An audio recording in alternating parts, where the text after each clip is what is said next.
Okay, Chairperson Suarez, the recording has started, so whenever you would like to call the meeting to order. All right, good as time as any. I'd like to call the meeting of the Arden Arcade CPAC to order. Let's begin with a roll call. Clerk, if you could please call the roll. Yes, Member Biller. Present. Member Schiff. Present. Member Skvarla. Present. Member Turner. Present. Member Roten. Present. And Chairperson Suarez. Present. Right, and that is a full quorum. Okay, thank you.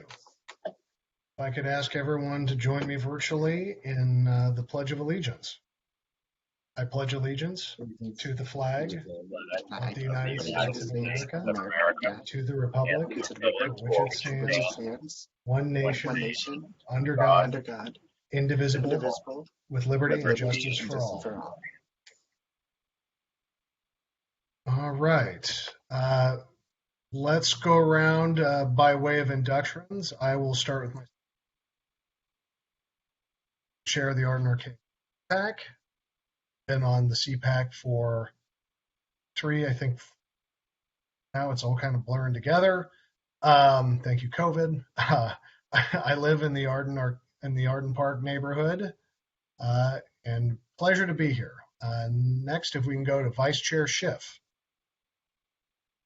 Hi, thank you. Yes, my name is Damian Schiff. I've been on the CPAC, Arden Arcade CPAC for about 4 years or so now, I think, and I live with my family in the Del Norte Woods section of Arden Arcade, just north of Del Paso Manor. Vice Chair Schiff. Mr. Biller.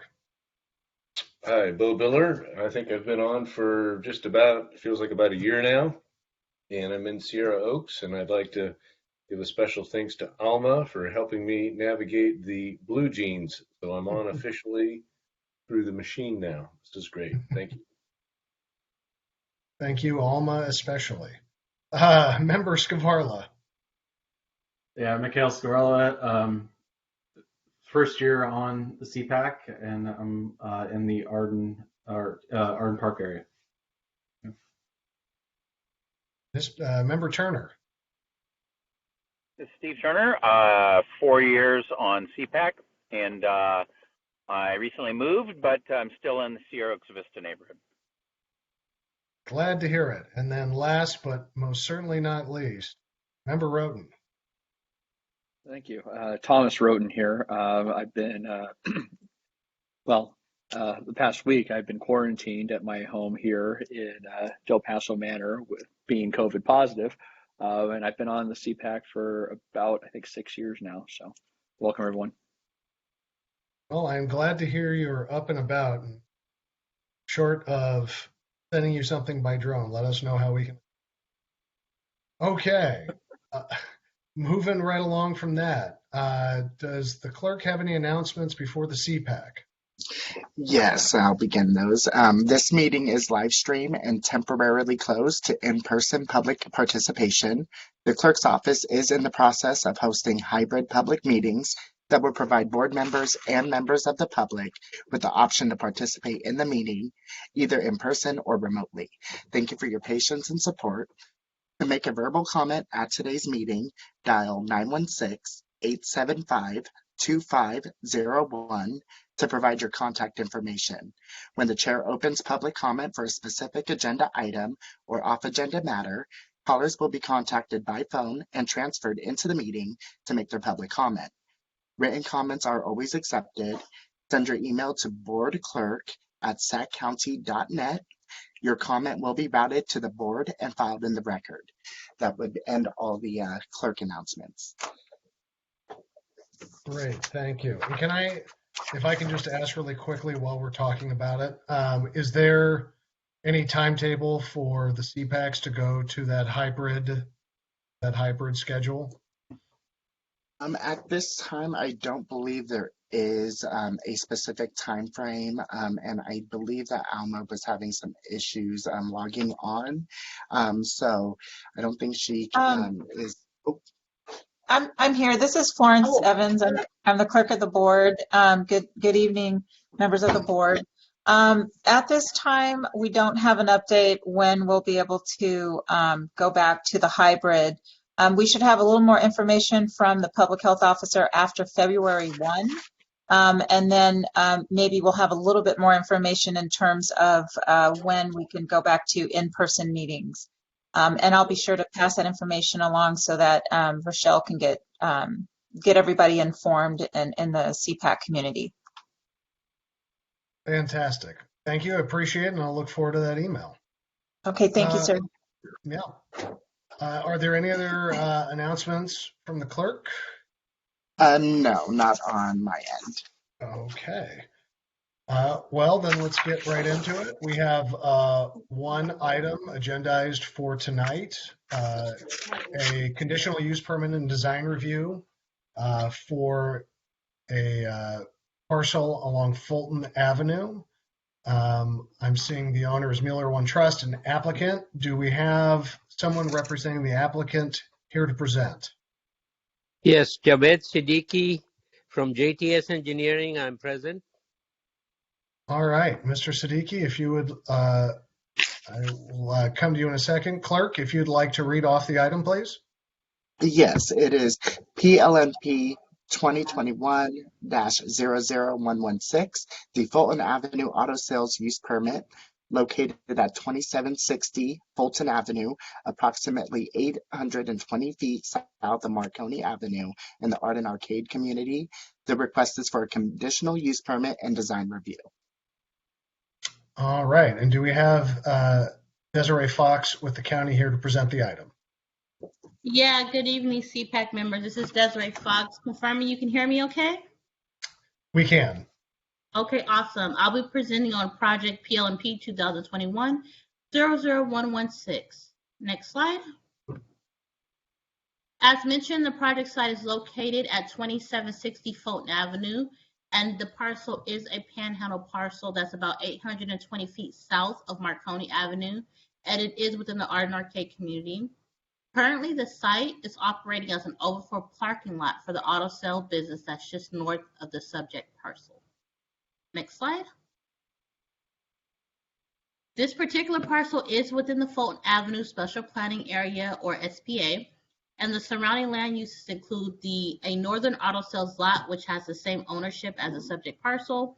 To the east is a multifamily development in the RD30 zone. Just to the south, there is an office within the SPA, and to the west is a restaurant within the SPA. Next slide. The project that you will be reviewing today, and which will ultimately be heard by the Planning Commission, is a conditional use permit to allow for an auto sales business on a commercial property within the Fulton Avenue SPA, and the project does include a design review to determine compliance with the countywide design guidelines. Next slide. On your screen, you should see the site plan, the existing and the proposed. There is a current slab on the site. If you were to see an aerial, you would see a pad on the property. Eventually, there's going to be a sales office. To the right of the screen is the proposed site plan, which includes the proposed office and parking spaces for potential viewing spaces for cars and for parking of customers. Next slide. This is a landscape plan that demonstrates compliance with the landscape requirements within the Fulton Avenue SPA. There is a requirement to have some street landscaping, which includes trees. For the most part, though, the SPA has development standards, but it does rely on the zoning code to compensate for what the SPA doesn't delineate within the development standards table. So most development standards are going to be subject to what is required in the zoning code for a commercial property. Next slide. Here's the floor plan just to get an idea of the future sales office on the proposed parcel. It's fairly small, open space with just some bathroom and a storage area. This is important to note that an office would be required to be on this property, and in the event the use permit becomes into effect, they would have to go through the building permit process for this future sales office. Next slide. That essentially concludes my presentation. As mentioned, like currently the property is operating as overflow for the northern parcel. That sales office, when it's going to be developed, there are not elevations for us to review yet, but it will be subject to a non-discretionary design review when that time comes. And I'm available for any staff questions if you have them. And as mentioned, Javed Siddiqui is online. He is the applicant representative for the request. Thank you. Thank you very much. Mr. Siddiqui, do you have any comments yourself? Well, good evening, members of the commission. Desiree has explained the request fairly well. I'm here to answer any questions. Essentially, we're going to be landscaping the front area to the current standards and restriping the area as required as shown on the plan. And then the sales office will only be needed if there is another tenant. They're two separate parcels, and each parcel, if you're going to do auto sales, you're required to have your own office there. So we are depicting it, but right now, the auto dealer that is on the property to the north at 2820 Fulton Avenue has a lease of the premises. So a new structure will not be required at this time. But later on, if it is required, then we have a spot shown on the site plan. And we'll have to go through site plan design review for that portion of work. And it's historically used for auto storage and parking for many years, except that somehow, this parcel requires a use permit, and it was not, I guess, realized earlier, but when it's been pointed out, the owners are applying for it. Right. Thank you, Ms. Fox and Mr. Siddiqui for your presentation. Now I'd like to open it up for CPAC. Anyone have any questions or comments? This is Steve Turner. Go ahead, Member Turner. Yeah, I want to thank them for coming out, and it's an interesting angle on looking at things in the community about what comes out, all of that. And I couldn't think of a happier thing to be putting there. And I hope that there's no surprises from public comments or anything else, and look forward to supporting this project or this permit. Thank you. Okay, thank you, Member Turner. Any other comments from members of the board?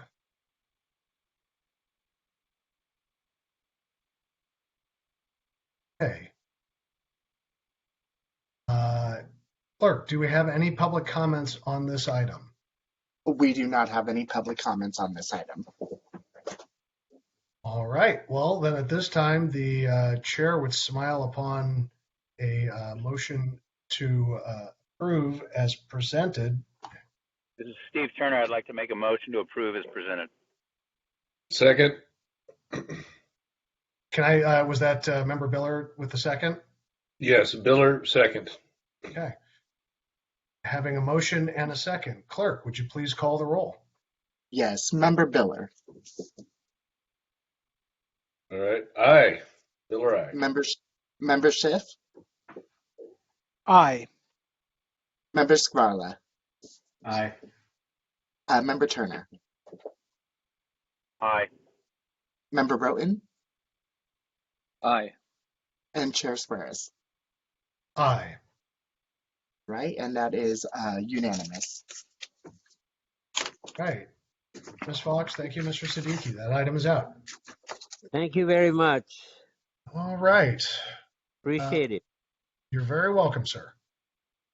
Moving along to the second agendized item. This is an informational item relating to an SB9 presentation by the county. Do we have, and I'm trying to see, scrolling down on my packet to see who's presenting. Do we have? Good evening. Oh, Sorry, this is Kimber Gutierrez. I'm a senior planner. I will be presenting the item tonight. all right, Ms. Gutierrez, by all means, please present. Thank you. Well, good evening, CPAC members. Again, my name is Kimber Gutierrez. I am a senior planner. I actually am replacing Manuel. I don't think I've been able to come before the CPAC before, so hello, everyone. I will be the senior planner overseeing all the infill communities, so that includes Arden Arcade. And I will be presenting and providing staff's presentation for this item, which provides an overview of the county's approach for implementing a new state law, which is Senate Bill 9. The next slide, please. So in September, Governor Newsom signed Senate Bill 9, which has three main components. The first is that it allows by right development of 2 homes or primary dwellings on a single lot within single-family residential zones. Second, that property owners can split 1 lot into 2 lots. And the third, that tentative maps can be approved for 4 years rather than 3.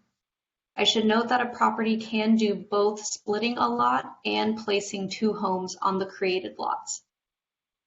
All of these provisions are exempt from the California Environmental Quality Act, have certain requirements that must be met, and became effective on January 1st, 2022.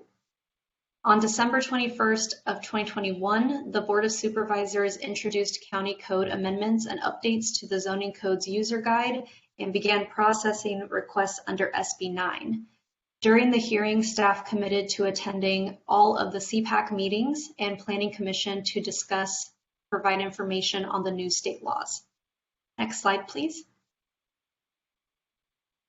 In order for property owners to take advantage of these new laws, there is a 2-part locational and zoning test that must be met. The first part of the test is that properties must be located in a single-family residential zoning district. This requirement does not mean all zoning districts that allow for single-family development, but rather the zoning districts that are primarily for the development of single-family homes. So county staff has concluded this provision applies to our RD1 through our RD10 zoning districts, as well as potentially properties located in special planning areas and neighborhood preservation areas that have a single-family residential underlying zone. In addition to being located on properties zoned for single-family residential, the property must also be located in an urbanized area or urban cluster as identified by the U.S. Census Bureau. The map on this graphic highlights eligible areas.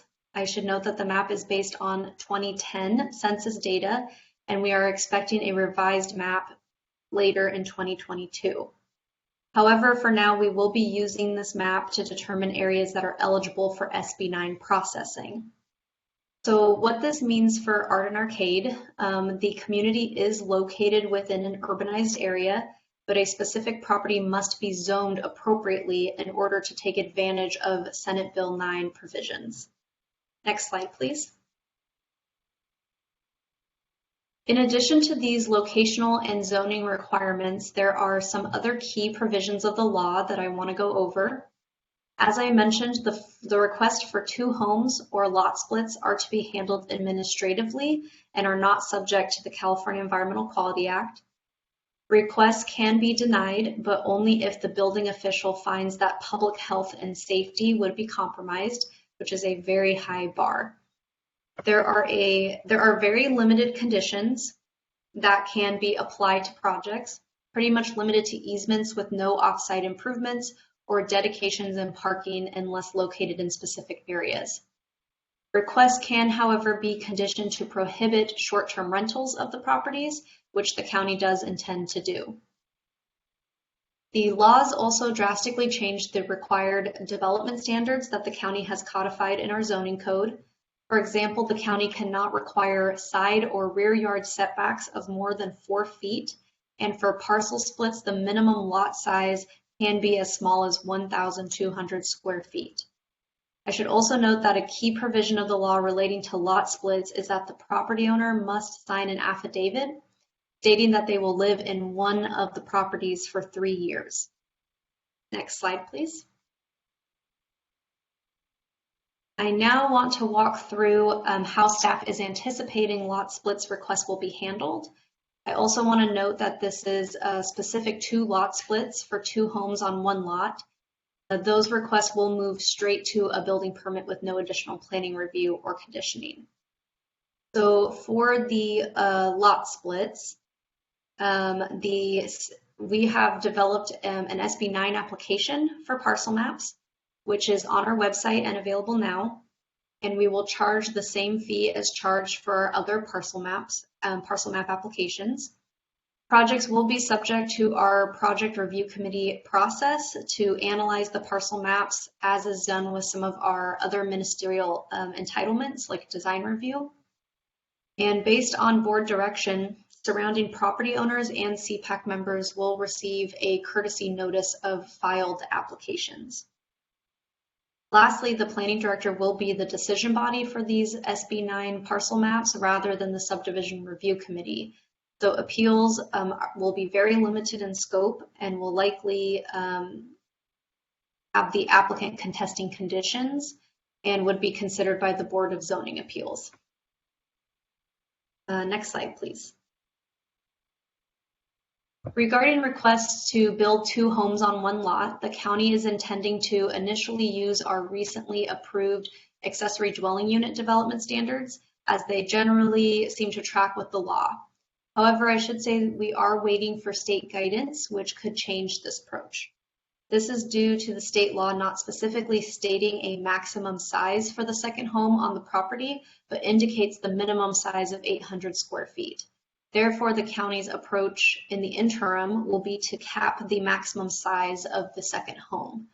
The upshot of that is that one of the 2 homes, so either attached or detached, could not be larger than 800 square feet or 1,000 square feet, depending on bedroom count, with an option to apply for a discretionary permit to exceed the maximum size standards of up to 1,200 square feet. Again, we may learn in the coming weeks or months that this approach is not consistent with state direction, and will make necessary adjustments to our development standards when that time comes. Next slide, please. As I noted earlier, staff is working now to implement this new law and provide information to all of the CPACs and the Planning Commission. Over the course of the next few months, we do expect to receive guidance from the state on SB9 that may influence a zoning code change related to development standards. And we are thinking that a package may be necessary to incorporate all of these changes. You will also begin to receive courtesy notices so that you are aware of lot splits in Arden Arcade. So that does conclude my presentation, and I am available to answer any questions. Thank you, Ms. Gutierrez. Any questions for staff from members of the CPAC? Yeah, this is Mick Scarlett. I got a question with regards to the setbacks. I know a number of the neighborhoods in our area have NPAs with some pretty rigorous height and side yard, and even we have utility easements that that are bigger than the 4 feet on this. Is there more definition in that? Does it supersede utility setbacks? Does it supersede the height requirements? We have a little bit of conversation about that. Sure. So in regards to like easements, I believe the easements take precedent over the minimum setback requirements. However, like the NPA and SPA standards, the SB9 setback requirements would supersede the NPA and SPA requirements. So really it does, we did actually do some outreach to the NPAs in the area to kind of give them a heads up and offer, some other coordination with them. So they are aware that this is something that is coming up and something that's happening this year.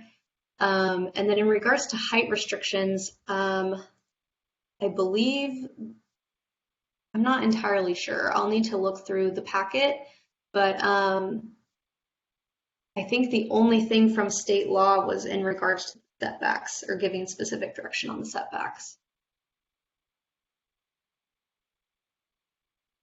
Okay, I can thanks. look into the height piece for you.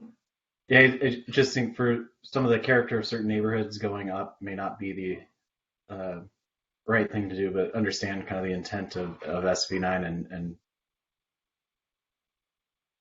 Sure.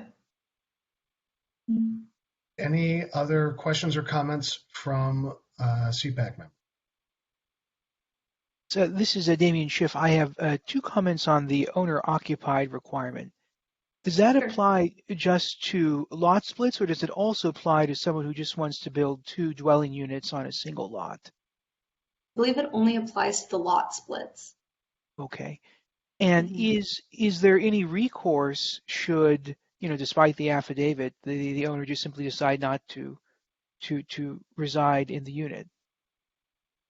Good question. I think this is definitely something that's very tricky to enforce and to kind of control. So if there is substantial evidence or information that's provided, we would probably open up a code enforcement violation against the property owner. But again, it's very, very difficult to prove and to kind of gather the evidence for. Yeah, because I'm just thinking, I mean, I'm not quite sure whether someone could compel somebody else to reside in a certain place.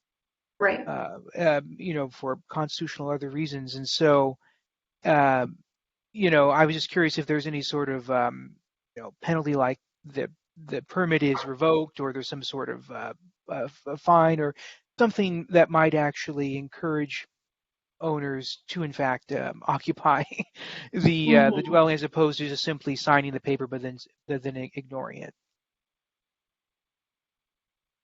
Yeah. It's something that we're working on. We're trying to figure out as well, but I think it would probably be something similar to like being a fine through code enforcement if someone was able to report that and have that information for us. Okay, thank you very much. Jeff, any other comments or questions from the CPAC? Mr. Chair, I'm just curious for staff there, are there already a pile of permits pending? I have not seen any. We did have a couple of current parcel map applications and projects that qualify for SB9, and we did give them the option to kind of switch from the discretionary process to the ministerial process, but none of them have taken advantage of it or shown a desire to switch over. So I do not believe we have processed any to date. Thank you. Any other questions or comments from the board?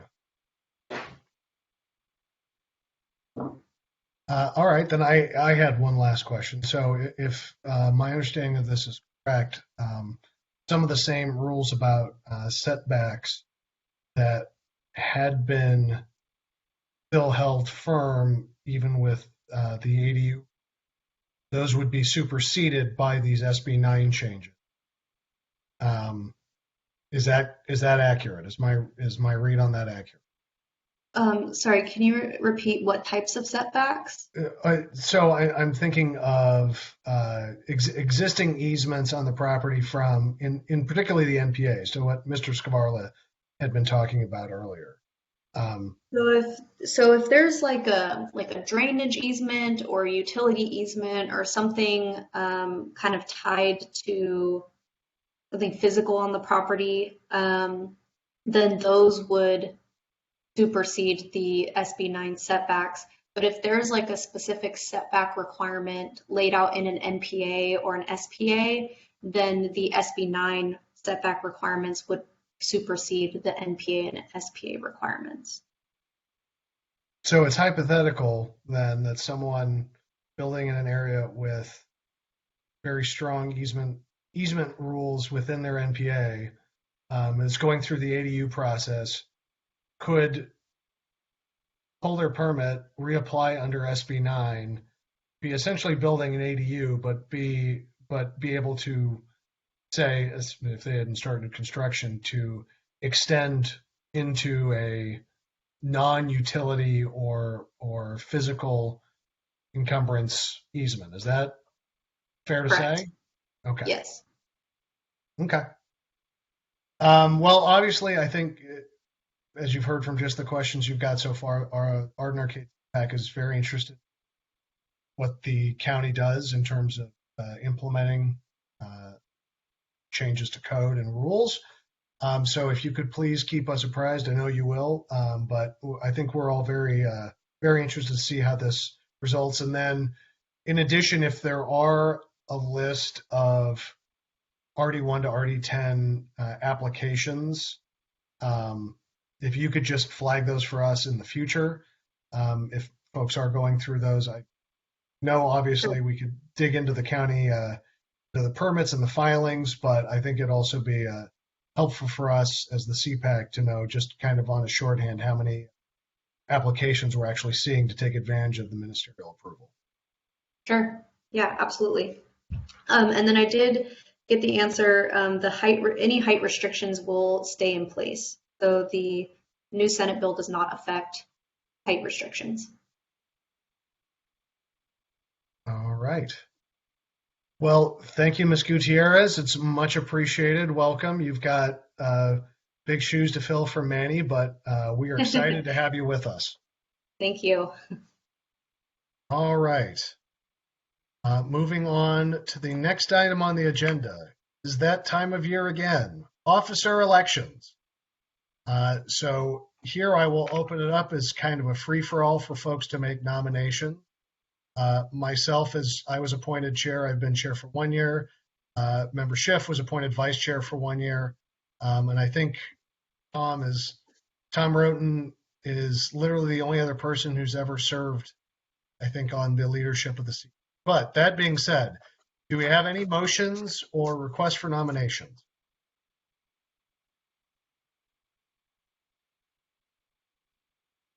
Not everyone's at once. I would nominate you again for for chair. Steve Turner, I would second a nomination of series for chair. All right. You're on a great meeting, so let's stick with what's working. 4 more years. Okay. All right. Well, there have been having made a nomination in a second. Is there another nomination for chair? Hearing none. Clerk, do we have to take a vote, or can we do it by assent? I believe we have to take a vote. Okay. Well, then, clerk, please call the roll. Yes. Member Biller. Biller, aye. I did. Member Schiff Aye. and Member Skvarla. Aye. Member Turner. Aye. Member Roten. Aye. And Member Chair Suarez. Aye. All right, and that is unanimous. All right. I promise to use my powers only for good and never for... Moving on to the vice chair position. Mr.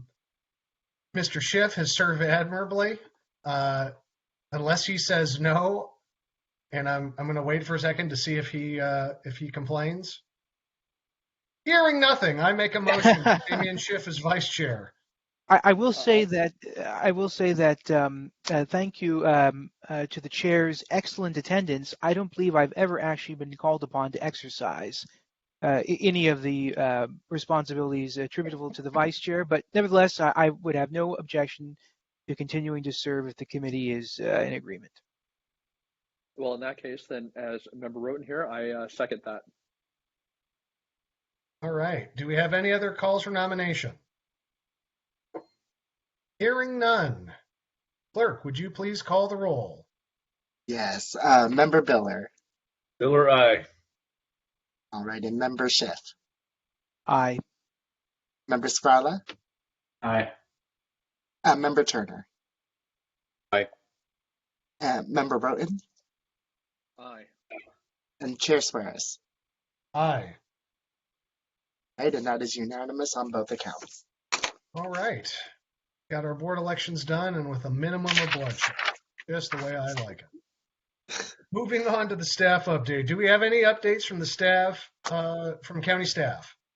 Yes, we do have an update tonight. I wanted to provide an update on the Mosaic Law project. It did go to Planning Commission this Monday, so the 24th. There were 30 commenters voicing opposition to the project and 12 commenters voicing support. After some deliberation and questions, the Planning Commission did vote to approve the use permit amendment and design review. It was a 4-to-1 vote, so 4 yes, 1 no. And they did approve with a number of modifications to the conditions of approval. So if the CPAC was interested in knowing what those modifications are, I can go over those. Otherwise, I just wanted to provide that update for you all tonight. Yeah, if you could just run through those pretty quickly. I know that was one of the contentious items we heard. Sure. So there's quite a few. So they did revise the expiration date of the permit from 15 years to 10 years. So there is that sunset clause on the use permit. They specified that 34 events would have capacities of 300 to 400 people, and 36 of the events would have capacities of less than 300 people.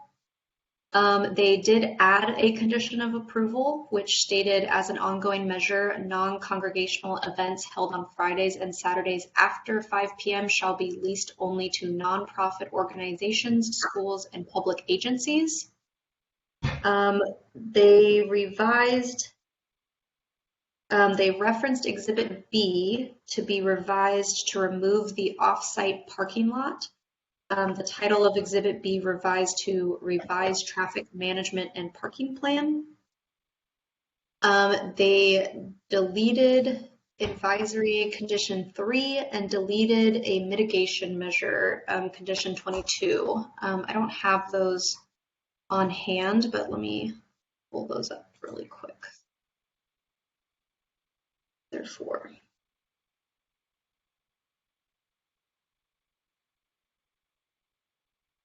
Yeah, it was a very long meeting. I think it went until like close to 10 p.m.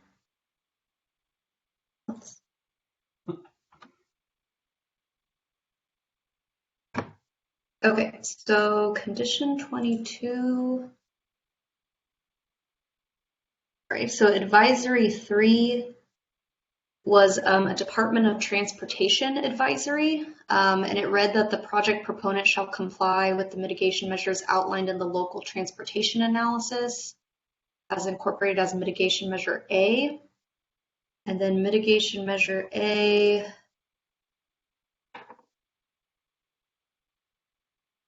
was a DOT Department of Transportation condition, which said within 120 days of use permit amendment approval, upgrade driveways and sidewalks if necessary pursuant to the ADA, pursuant to the American Disabilities Act, and to the satisfaction of Department of Transportation. So those were the changes that were made and the modifications that were made, and I believe that's it.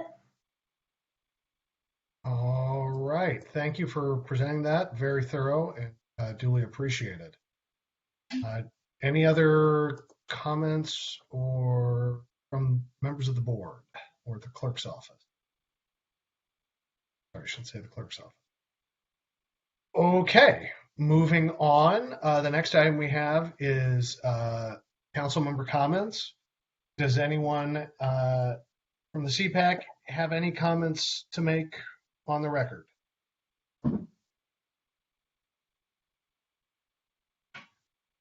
All right, hearing none. I will add one. I hope that I want to put it on the record. I hope that member Roten feels better. That down on paper in black and white. Okay. Thank you very much. You're very welcome. Sending you good vibrations. All right. Moving on, public comments. I've seen that we did have one written comment submitted, and we can get to that shortly, but I did want to see, do we have any public comments Yes, in the queue live? We do have one caller on hold, I believe. Let me double check here. Okay. Hi, caller. Please start with your comments. You have 3 minutes. Okay. And you may start now. Good evening. Thank you to the CPAC members for hearing this comment. I'm Jennifer Harris. I live in the Arden Arcade area, and I started a little very small walking group called Walk the Square. We walk from El Camino to Watt to Marconi to Fulton. It's 4 avenues, 3 miles, kind of a walk that takes about 1 hour. My question is, what do we need to do to get the missing sidewalk segments filled in on the south side of Marconi between Morse and Ashbourne? This is on an RT bus line. There's very little space to walk, and it's a little bit of a hazard. And I was in contact with a man named Bill Irving on the phone and by email from Department of Transportation back in April of 2019. And I believe I brought this up at maybe the October CPAC meeting, and I don't know that you were familiar with the area, the specific area, so I sent some photographs by way of email and the email thread if you'd like to look at that. So that's my question, how to get those segments of sidewalk filled in.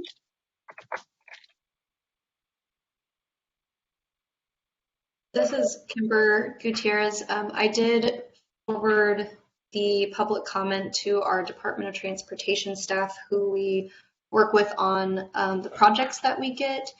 So I did inquire on whether or not there are going to be any county public projects coming up for that segment of road. If there isn't a public project, then most likely the sidewalks would be filled in through private development projects. So like if someone was coming in with a parcel map or some sort of type of entitlement that would trigger improvement plans or building permit that would trigger improvements, that it would be filled in that way. But otherwise, it would be up to a public project, which I should have more information about at our next meeting. Thank you. May I also ask, just as a side note, one of the reasons that I started this group is, well, I live here, and it's a way just to get out and walk around. And it gives me a very good view of my neighborhood. And one of the things that I see, for example, is at the corner of Watt and Marconi, the southwest corner, there's a gas station there that recently, you know, they've gone through some different transitions, and you get to really see from with your own eyes what the situation is and how our upkeep of properties in general and businesses is going. So I really encourage the members to take a walk and check out that area and see what you think. Thanks so much for your time. All right. And thank you for participating, Ms. Harris. Any other, since that was also the person who'd submitted written comment, we can add into the record. Are there any other public comment? There are no other public comments. All right. Well, we've come to the end of the dance. Lights are on. The chair would smile upon an adjournment motion at this time. Motion to adjourn. Been made. Is there a second? I'll second. All right, there we go. Member Biller makes the motion. Member Scavarla has a second. We are adjourned. Thank you. Thank you. Have a great rest of your evening. Thank you. You too. Thank you.